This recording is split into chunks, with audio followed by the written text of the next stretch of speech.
Olá, um abraço para você que nos acompanha aqui no Bom da Notícia. Sequenciando esta rodada de conversas com candidatos ao Senado da República, hoje conversaremos com o deputado federal Nilson Leitão. Nilson foi prefeito de Sinop, é deputado federal, aliás, teve uma ascensão como deputado federal vertiginosa na Câmara dos Deputados, chegou a ser líder do partido do PSDB, líder da minoria, se notabilizou até como um parlamentar à frente da Frente Parlamentar da Agricultura. Com ele nós vamos conversar bastante nessa sua caminhada e na sua pretensão ao Senado da República. Deputado e futuro senador Nilson Leitão, muito obrigado por estar aqui, por essa honra que nos concede. Eu que agradeço, o privilégio e o prestígio é todo meu aqui. Muito obrigado pela vinda aqui. O que te leva a deixar uma reeleição, creio eu, que segura para deputado federal e se aventurar ao Senado da República? É vaidade pessoal ou é uma necessidade que o senhor vislumbra que o nosso Estado precisa? O que é que Nilson Leitão pensa nessa mudança?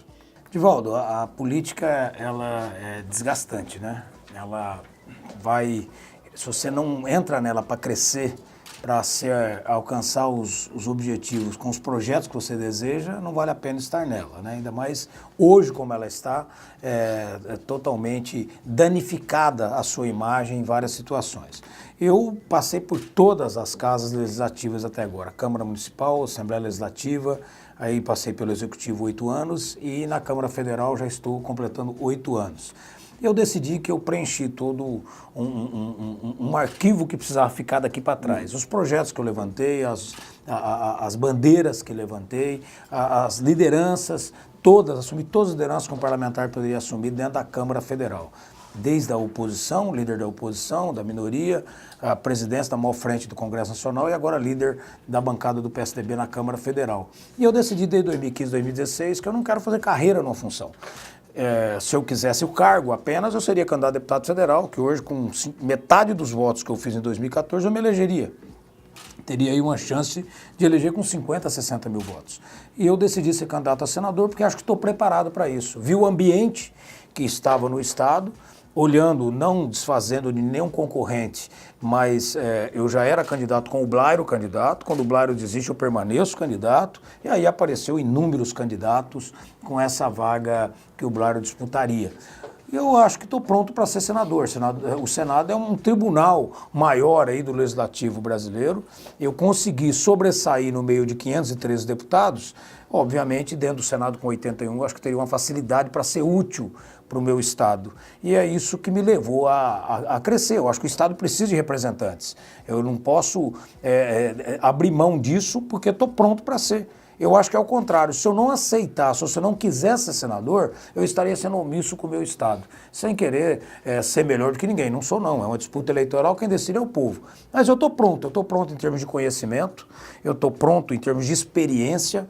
Eu vou chegar no Senado sendo chamado pelo nome. Hoje eu sou conhecido dentro da Câmara, respeitado pela imprensa nacional, pelos colegas, deputados e senadores, e sabendo o que fazer. No primeiro dia eu já vou estar sendo útil. Não vou lá para aprender a andar no corredor, ou para aprender como vai acontecer um projeto, como eu vou inibir uma portaria, como eu vou conseguir correr atrás de algo que seja importante para o meu Estado. A vantagem do Senado é que não há baixo clero, né? No Senado, e essa é a questão de baixo clero, o senhor conseguiu se sobressair na Câmara, né?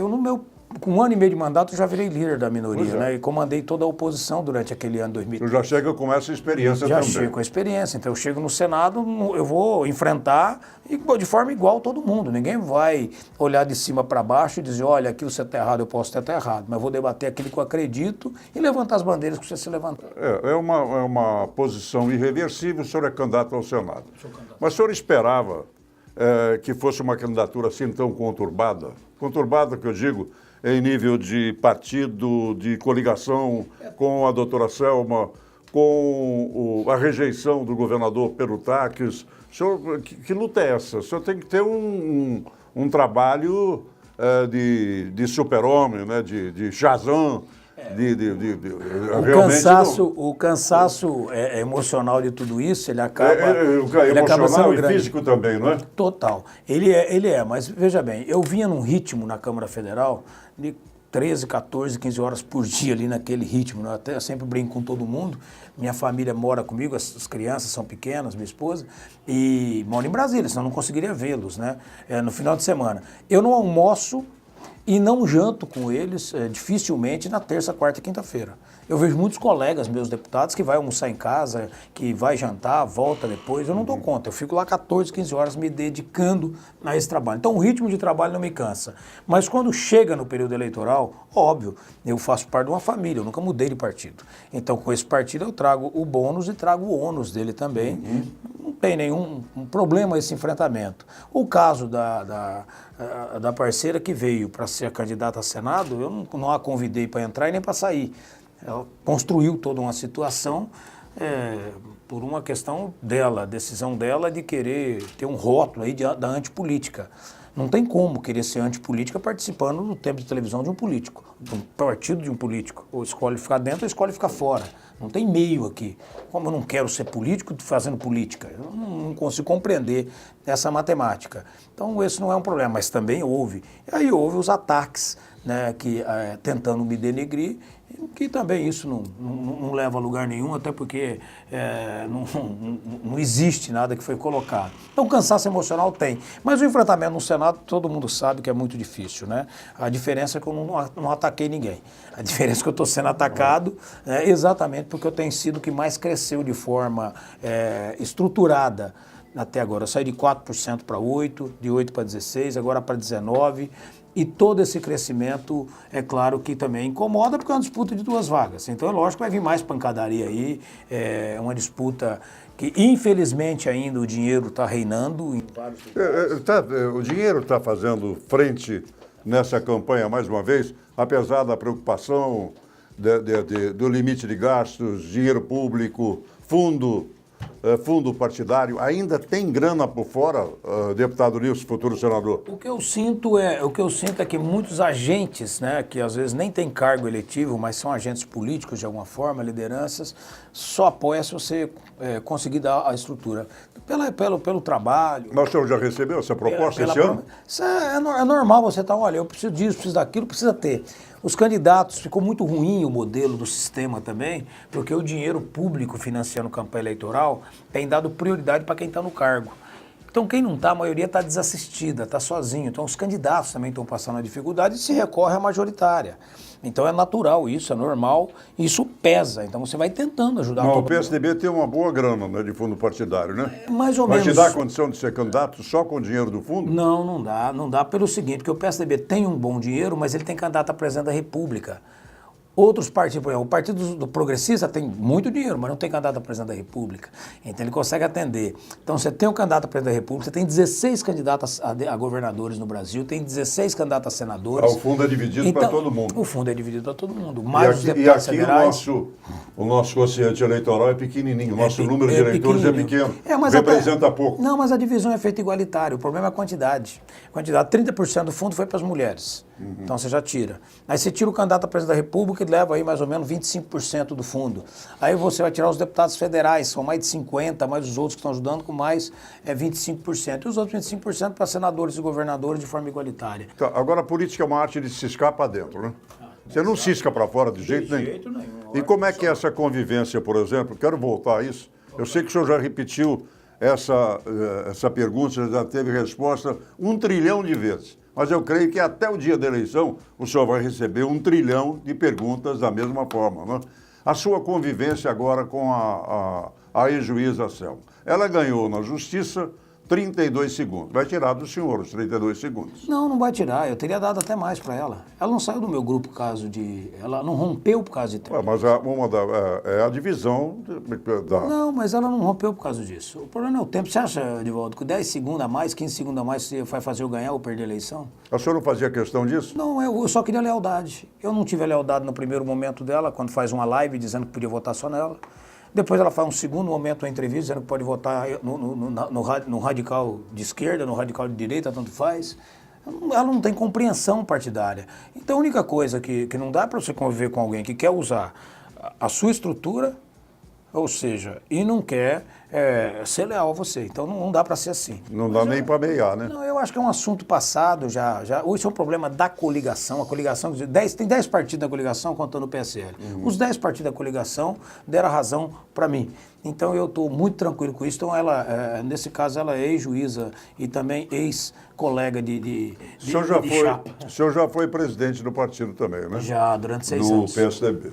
Nós temos um senador cassado, recentemente cassado, está exercendo o cargo em função de recurso, que é o Zé Medeiros, né, que é candidato a deputado federal agora. E que foi uma questão de ata.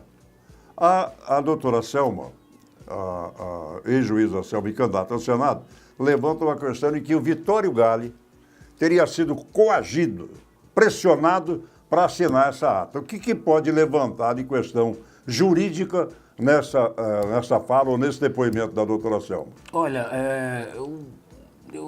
isso foi um assunto tratado com a coligação, mas eu acho... Mas o senhor deve ter tido conhecimento disso, deve ter pelo menos perguntado. Não, eu não estou negando de responder, só estou aqui tentando te dizer que é uma tristeza ver isso numa campanha eleitoral. Vem alguém desavisado para a política, que acabou de tirar a toga, tentando distorcer fatos, assuntos, é do partido dela.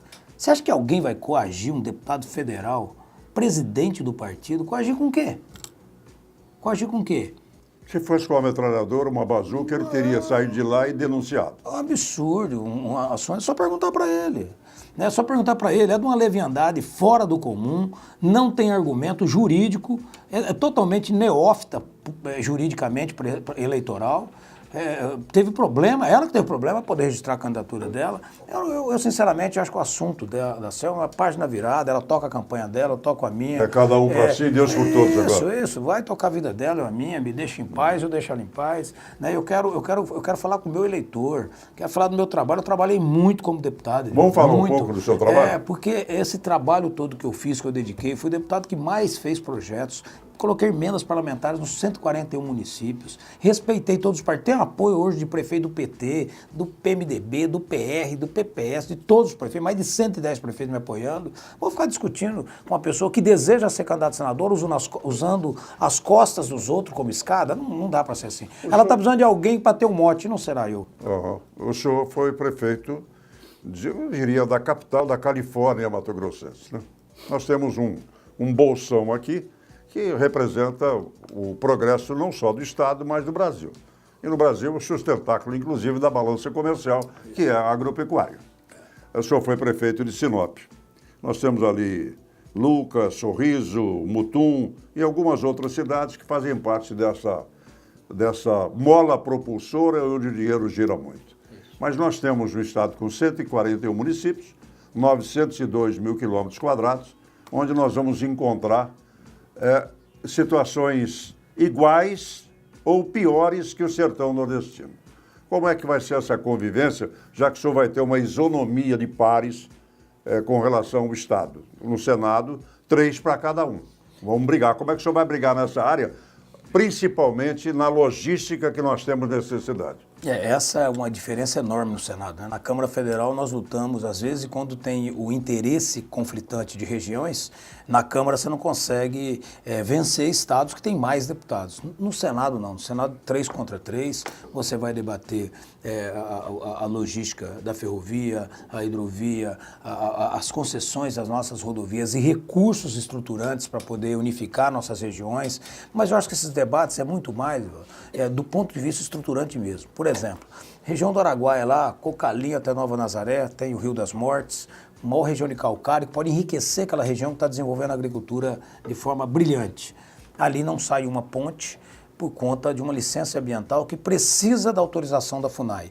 Está pronto para ser votado o licenciamento ambiental que eu liderei esse debate junto com o ministro da Agricultura, junto com o ministro do Meio Ambiente, para que pudesse destravar esse tipo de coisa, desburocratizar e o licenciamento ambiental acontecer. Acontecendo essa desburocratização, automaticamente pontes como essa vai acontecer, a 242 vai acontecer, a 158 vai acontecer, e essas regiões todas estarão interligadas, a 174 que liga até Rondônia, ali na região de Juína. Então tudo isso vai poder acontecer com os trabalhos que nós já estamos fazendo, exatamente de modernizar a legislação, desburocratizar e ter leis que de fato vêm de encontro com o desenvolvimento. Você só vai enriquecer um Estado se destravar tudo isso. Então, leis como licenciamento ambiental, a segurança jurídica, o direito à propriedade, que é a questão fundiária, né? E o debate honesto com a questão indígena é que você resolve todos os problemas. Mas o senhor vai ser um deputado marcado pelos indigenistas. O senhor é contra a demarcação ou é a favor da demarcação de áreas indígenas? Totalmente a favor. Mas com limites? Não, não tem limite, não tem nada. Eu só quero que seja honesta.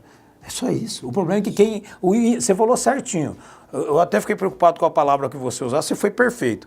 Eu tenho um problema com o tal de indigenista, que não cuida de índio nada, ele cuida da fotografia do índio lá na Europa, lá do apartamento dele de São Paulo. Mas hoje você não pode medir isso tudo. Não existe o georreferenciamento, existe satélite, aerofotogrametria. Nós temos uma série de coisas. Eles não querem isso, Edivaldo. Eles querem uma guerra no campo para levar vantagem. Naqueles filmes do Tarzan que a gente tinha quando era criança, eles forjavam uma guerra para roubar o diamante, roubar a esmeralda, depor o rei, e uma guerra de um contra o outro, não era assim? Do filho contra o pai, do irmão contra o irmão, lá na tribo, para tentar conseguir buscar as riquezas. No Brasil, não. No Brasil, eles usam um subterfúgio de algumas organizações, e não estou falando aqui de supostamente, não, foi relator da CPI, do INCRE e da FUNAI, e no relatório da CPI mostra de forma clara a quantidade de dinheiro que entrou nessas ONGs para não cuidar do índio.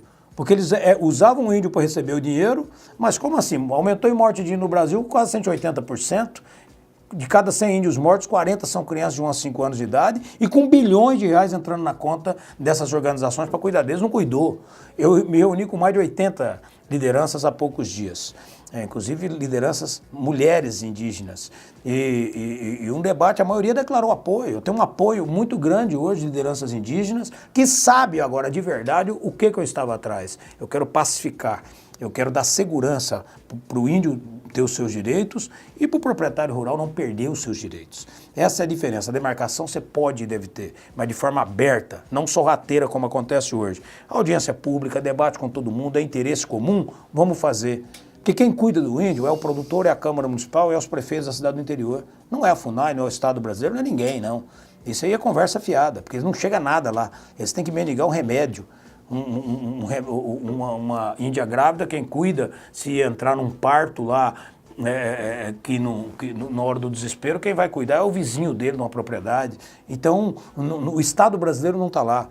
Então é isso que nós temos que fazer de forma clara. Por isso que eu acho que para o Estado desenvolver, tem que conviver com as diferenças que existem, a separação entre maioria e minoria não pode ser ideológica, tem que ser uma separação apenas no tratamento social que precisa ser dado. Precisa cuidar de todos, do índio, do proprietário rural, do quilombola, cada um com seus direitos, com as suas obrigações, e dando oportunidade. Dando oportunidade. É isso o nosso trabalho no Senado Federal. Eu não queria tomar tanto seu tempo com essa questão indígena, mas é uma preocupação pessoal. Aquele pessoal da Sul e Abissur, aquele pessoal que foi retirado, está à margem da estrada, e o senhor indo para o Senado, o que o senhor vai fazer? Eu vou lutar, esse resgate eu já fiz, a PEC 215 nós já aprovamos na comissão, e agora fazer o Brasil rever, ou pelo menos, ele tem que recuperar o que eles perderam, indenizando todas essas pessoas de forma Todas leal. as benfeitorias feitas na área. Todas. Né? Eles saíram com a roupa do corpo, uma vergonha. Tem menino lá de 30 anos, 32 anos, que nasceu lá, vivia do seu trabalho, do seu suor, de tirar o leite, de plantar uma fruta, de plantar uma verdura e vender, e de repente está vivendo de Bolsa Família, debaixo de um barraco de lona. Não é justo fazer isso com o brasileiro. Então a minha luta não vai parar, não. E não precisa ser contra o índio. É a favor do índio e a favor dele. Dá para fazer as duas coisas sem precisar ter o conflito. São duas vítimas do processo. E o algoz é o Estado. Sem dar um tiro de festim, não precisa não precisa. Então tá, mas vamos voltar ao nosso caso aqui. A nossa eleição e principalmente a sua eleição do Senado. Hoje nós temos 11 ou 12 candidatos. 11 candidatos ao Senado. Acho que foi o maior número. Não. Desde que eu estou aqui há mais de 40 anos, eu nunca vi uma coisa dessa. Nunca vi uma coisa dessa. Todo mundo quer ser senador. E nas eleições anteriores, o senhor é testemunha disso, terminava uma eleição, a gente já sabia qual seria o próximo governador. Terminou, o Jaime está saindo, o Dante vai ser o próximo governador. Quando o Blairo veio, foi um pouco mais disputado, mas Blairo. Aí o Silval veio para a eleição, Silval com o apoio do Blairo. Agora, talvez está se avizinhando aí, a primeira eleição em segundo turno. O que aconteceu? Por que essa debacle, né? O senhor também tem sido citado com o exemplo do Pedro Táxi, do governador Pedro Táxi, em algumas operações que são feitas, denúncias e delação premiada. Como é conviver com esse estado de coisas agora? Com um partido enfraquecido. O PSDB está, querendo ou não, enfraquecido em relação às eleições anteriores. Na verdade, são várias coisas aí numa só. Primeiro, só para corrigir, eu faço questão disso, eu não fui citado em delação, eu fui mencionado, que tem uma diferença enorme, né? Não, mencionado, me perdoe. Delação é quando delata alguém, eu não tenho. Não, me perdoe. Não tenho nada, aliás. Foi falha nossa. Isso, eu realmente não estou envolvido em nenhum tipo de inquérito, de operação nenhuma, e a coisa que o homem público mais quer é quando tem alguma coisa em dúvida, que instala logo o inquérito para se defender. Né? Mas nem isso, faz 3 anos que fica conversando, e ninguém, para poder chegar no momento eleitoral e querer desconstruir a imagem de alguém. Eu desafio qualquer um que fala de mim, publicamente, e se a justiça tiver dúvida, minhas contas estão abertas, meu telefone, não precisa nem pedir quebra não, está liberado, e quem fala de mim, eu também convoco para uma cariação. Não tem nenhum problema com isso, zero, não devo nada, e quando sou convocado, estou pronto. Esse é um ponto. O outro ponto, o enfraquecimento partidário, ele é geral. O PT foi muito craque nisso, quando ele conseguiu ficar diferente dos demais partidos quando ele era oposição. Então ele sempre dizia que ele era diferente. Quando ele virou o governo e foi flagrado em corrupção de forma exacerbada, que foi o partido que mais roubou no Brasil, é uma coisa absurda, ele pegou e conseguiu jogar todo mundo para a vala comum de forma pontual. E a oposição não teve Ele de forma pontual falou, peraí, eu não sou melhor do que ninguém, então vamos ser pior todo mundo juntos. E foi jogando todo mundo para a vala comum, jogando e foi carimbando de uma forma ou de outra. Deu muito certo, eles são muito bons na estratégia de comunicação, são craques na estratégia de comunicação, uma guerrilha, né, praticamente com isso. E tentou fazer no país inteiro, ainda mais eu que liderei o impeachment, enfrentei o PT de forma de cara aberta, fui o primeiro deputado a falar a palavra impeachment na Câmara Federal. Enfrentei tudo isso, eu sou do enfrentamento, não tem nenhum problema com isso.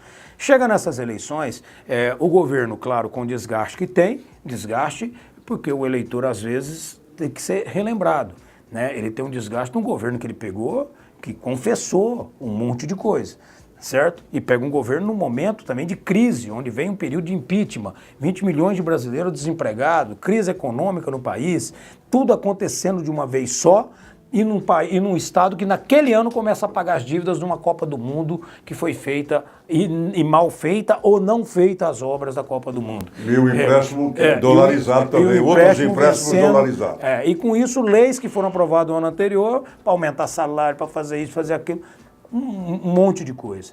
E o Estado acaba avançando de alguma forma, comunicação não foi bem feita, e agora vem uma eleição onde que aparecem vários salvadores da pátria e a grande maioria que estiveram presentes em toda a bagunça acontecida lá atrás. Então é uma eleição diferente mesmo, onde o eleitor não explodiu nenhum candidato. Ninguém está aí com 70%, que poderia estar. O governador Pedro Táxi, com um governo que ficou mal comunicado, e se todo mundo acha que ele está muito mal, alguém deveria estar com 50%, 60%, 70%. Mas todo mundo está aí, 30 e poucos, a 20 e poucos, a 18, a 19, e a pesquisa está indo, porque o eleitor ainda está meio olhando desconfiado se todo mundo é aquilo que está dizendo. O que surpreende é o número de indecisos, deputado. Claro, isso vai ser o Brasil inteiro. Quem está no poder vai ter mais dificuldade, você não tem a dúvida disso, diferente de outras épocas. Em que quem estava no poder tinha uma vantagem enorme, né? E o Pedro tem uma peculiaridade, ele não fez um caixa de campanha, ele não tem estrutura para campanha eleitoral, ele é um cara que todo mundo, é engraçado, quando a pessoa faz tudo errado e tem um caixa de campanha, ele é ladrão tal e não pode votar nele. Quando você não faz, que você não roubou, que não pediu propina, que não fez nada, olha, que está quebrado lá, coitado, não tem dinheiro para pagar a produtora, porque não roubou. Então, entender direito, até o eleitor amadurecer com tudo isso e conseguir diferenciar e separar o joio do trigo, quem está com muita estrutura e quem está sem estrutura nenhuma, daqui a pouco o brasileiro vai perceber que quem não tem estrutura nenhuma é muito mais confiável do que quem tem muita estrutura. Mas isso é uma transição que nós estamos passando da democracia, e a minha vivência nisso tudo é dizer o seguinte: eu só tenho uma coisa a mostrar nessa minha campanha, o trabalho que eu prestei, que eu estou prestando e o que eu quero fazer para frente. Tá, então vamos falar aqui agora uma oportunidade para que o internauta que nos acompanha aqui no Bom da Notícia tenha conhecimento do que o senhor vai levar de projetos e propostas para o Senado da República. O que Nilson Leitão, senador, vai se diferenciar dos demais? Primeiro, os enfrentamentos estão lá parados. Vou dar um exemplo aqui da redução da maioridade penal. Foi uma luta para aprovar na Câmara em 2015. E está parado lá no Senado, engavetado lá no Senado. Ninguém levanta isso mais, como se tivesse... Poxa, Edivaldo, nós temos de cada 10 boletins de ocorrência, 7 são de menores. Como que o brasileiro pode achar que está normal, um senador pode achar que está normal, e não abraçar uma causa dessa? Não estou falando apenas para reduzir a maioridade penal, não. Eu estou dizendo para discutir programas para esse lado de fato que vai salvar essas crianças, essa próxima geração. Nós estamos piorando cada dia mais a nossa geração de crianças que estão virando jovens e adultos, a maioria no mundo do crime. Então leve um pedido da sociedade, não aos 16 anos, bem mais abaixo dos 16 anos. É isso, não, a minha proposta era sem idade. Penalização pelo crime, não pela idade. Eu conversei isso com meu filho de 13 anos, que acabou de fazer 13 anos, falei para ele abertamente: você sabe discernir o que é certo e o que é errado? Você sabe que você não pode pegar coisa alheia, você sabe que você não pode invadir a casa que não é sua, você sabe que você não pode pegar nada dos outros sem comunicar ou pedindo emprestado educadamente, você sabe o que é certo, que você não pode agredir ninguém, que você não pode roubar ninguém, ele sabe. Esse é um ponto. É verdade. Ele sabe Hoje, com a internet, com os meios de comunicação, uma criança de 10 anos sabe tudo, sabe muito mais que uma pessoa de 90. Eu não quero que a criança de 13 anos vá presa, mas eu quero que a criança de 13 anos que cometeu o crime tenha um tratamento de recuperação urgente, emergencial do Estado, porque a maioria que vai cometer isso são crianças pobres, adotadas pelo crime. Então isso é o que precisa fazer, isso que eu quero trabalhar no Senado, a partir da lei que já está lá, que nós já vamos trabalhar. Eu quero trabalhar a segurança jurídica do meu país, porque é só assim que eu vou motivar o investidor, e conheço bem isso, presidi a maior frente, convivi com todas as entidades de investimento desse país, e convivi com intimidade para debater o que era certo, o que é errado, o que eles estão fazendo que pode melhorar, como é que faz para poder investir nesse país, gerar mais emprego, mas precisa desburocratizar. Nós temos no licenciamento ambiental, no regime trabalhista, que já melhorou muito com a nova lei. Nós somos o campeão mundial de multas. O Brasil prefere multar, quebrar o cara, do que de fato gerar emprego. É uma diferença enorme. Multa, essas coisas, não é para quebrar alguém, é para chamar atenção para não errar de novo. É para corrigir a pessoa. O Brasil tem uma mania da punição. Da punição. E aí sim, são leis socialistas para um país capitalista. Nós temos que assumir o nosso sistema, o nosso regime de democracia capitalista. É isso que nós somos, porque ela gera emprego, ela gera oportunidade. Então você tem que destravar. O licenciamento ambiental já é um trabalho que está sobre a mesa lá para ser votado na Câmara, e no Senado nós vamos elevar para que possa desburocratizar e acontecer as obras que precisa nesse país, deixar o nosso produtor trabalhar, não precisar desse exagero. O Brasil é o único país do mundo que precisa de licença para plantar alimento. Para plantar uma árvore você tem que ter licença. Como assim? É o único do mundo. Então você não pode mais trabalhar com isso. Desburocratizar tudo isso, direito à propriedade, acabar com as invasões. Eu também, a minha lei, isso, acabando com as invasões, ou seja, aumentando a pena. Aumentando a pena. Hoje, se você, o máximo você consegue com alguém que entrou na tua propriedade, destruiu tudo que você tem, o máximo que ele ia pegar 9 meses de prisão. Mas o grande latifundiário de tudo isso é o país, é a nação, é o governo federal. Por que não regulariza aqui? É isso. No nosso estado, quantos conflitos nós temos aqui? Na MP que nós aprovamos, a 759, ela regularizou mais de 100 mil propriedades no Brasil, e a minha emenda parlamentar elevou de 1.200 hectares para regularização para 2.500 para poder regularizar o Mato Grosso. É uma emenda minha. Isso já está avançando, já está acontecendo, já está regularizando, só precisa ampliar. Isso atingiu 100 mil propriedades, inclusive favelas e tudo mais, que às vezes a pessoa está com 30 anos, 40 anos naquela casa, casa e não conseguiu ter seu título. Já pode ter. Na nossa lei, autorizou a ter a regularização de forma desburocratizada, sem pagar aquele monte de coisa para o cartório, para a prefeitura. Reduziu tudo e deu continuidade. Já está regularizando várias. Mas esse é um ponto, a regularização e a inibição para a invasão. Invadiu, 4 anos de prisão. No mínimo, até 8 anos. Sim, aí que eu quero, é um ponto que eu não posso deixar de tocar com o senhor que vai chegar ao Senado. Nós temos um código penal feito há mais de 70 anos, feito para um Brasil rural. Nós estamos falando num Brasil urbano hoje, Brasil metropolitano brasileiro. Hoje a zona rural é composta de máquinas, né, de técnicos. Né? Hoje você, em casa aqui, nós vamos colocar uma colheitadeira lá em Sinop para colher, para plantar. Okay. Como é que é o código? Como é que fica tudo isso aí? Essa brandura do código. Você falou, dá 4 anos de cadeia. Esse cara não vai para cadeia. Não, vai para cadeia. Atualmente, ele não vai hoje com 9. Não. Hoje com 9 meses ele não vai, mas com 4 anos ele vai. Com 4 anos ele vai tirar... Ele vai. Vai botar no máximo uma tornozeleira. Não, com 4 anos ele vai preso. Ele não iria com 2, né? Ele não iria com 2. Com 4 anos ele vai preso, mas é claro, a gente coloca os 4, na hora da votação vai aumentar, vai para 5, para 10 e assim por diante. Nós temos que entender que agora tem que ter um convencimento. Tem que ser mexido em tudo, né? É isso. Então as leis são... Invasão de terra, 4 a 8 anos de prisão. Tá. Flagrante com armas adulterada, registro adulterado, contrabandeado ou de uso exclusivo das Forças Armadas. Flagrou com essa arma, prisão, hoje é 9 meses. Roubou um pacote de arroz ou uma arma, é a mesma pena. Esse também, 4 a 8 anos de prisão, que não vai dar moleza para isso também. A lei do armamento. Armado dentro da área rural, já está pronto a ser votado, é um projeto do deputado Afonso Ramos, do PP do Rio Grande do Sul, nós somos todos eles favoráveis, todos os líderes são favoráveis, eu como líder já assinei, e aprovar o uso de arma rural dentro da propriedade rural. O cidadão tem que ter o direito de se proteger dentro da sua propriedade, a polícia não chega lá. Eu sou contra o veto, sou a favor de critérios e tem que armar quem tem preparo para ter arma, tem que ter arma, não tem problema nenhum com isso. Isso também tem que ser regularizado. Resolver o problema definitivo. É um projeto que nós estamos fazendo há muito tempo, que passou pela PEC 215, que é indígena, passou pela questão dos parques e acabar com criação de reservas no Brasil através de decretos e portarias. Cada ministro que entra, assume o Ministério do Meio Ambiente, quer criar sua reserva de estimação.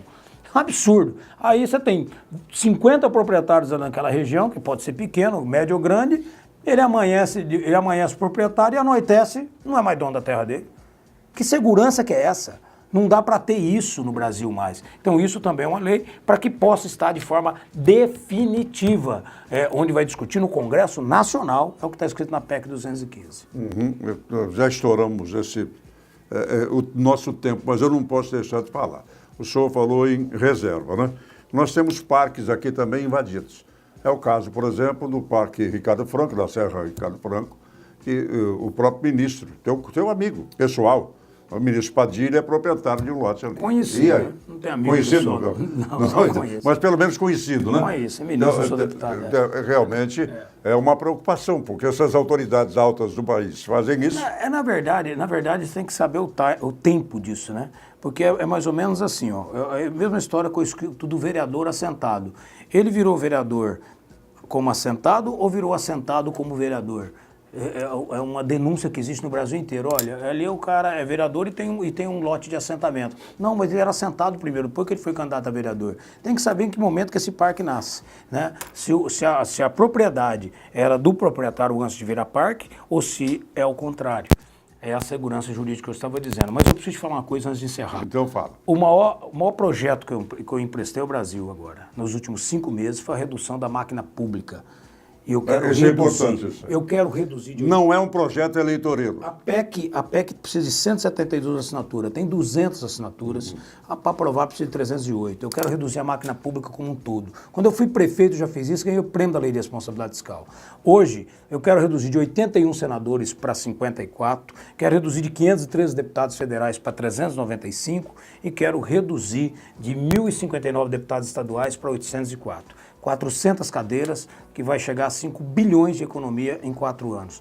Quero reduzir a verba de gabinetes da Assembleia Legislativa, Câmara Federal, Senado Federal. Isso tudo também vai dar um impacto enorme. O maior que está proporcionalmente estão nas assembleias. Absurdo.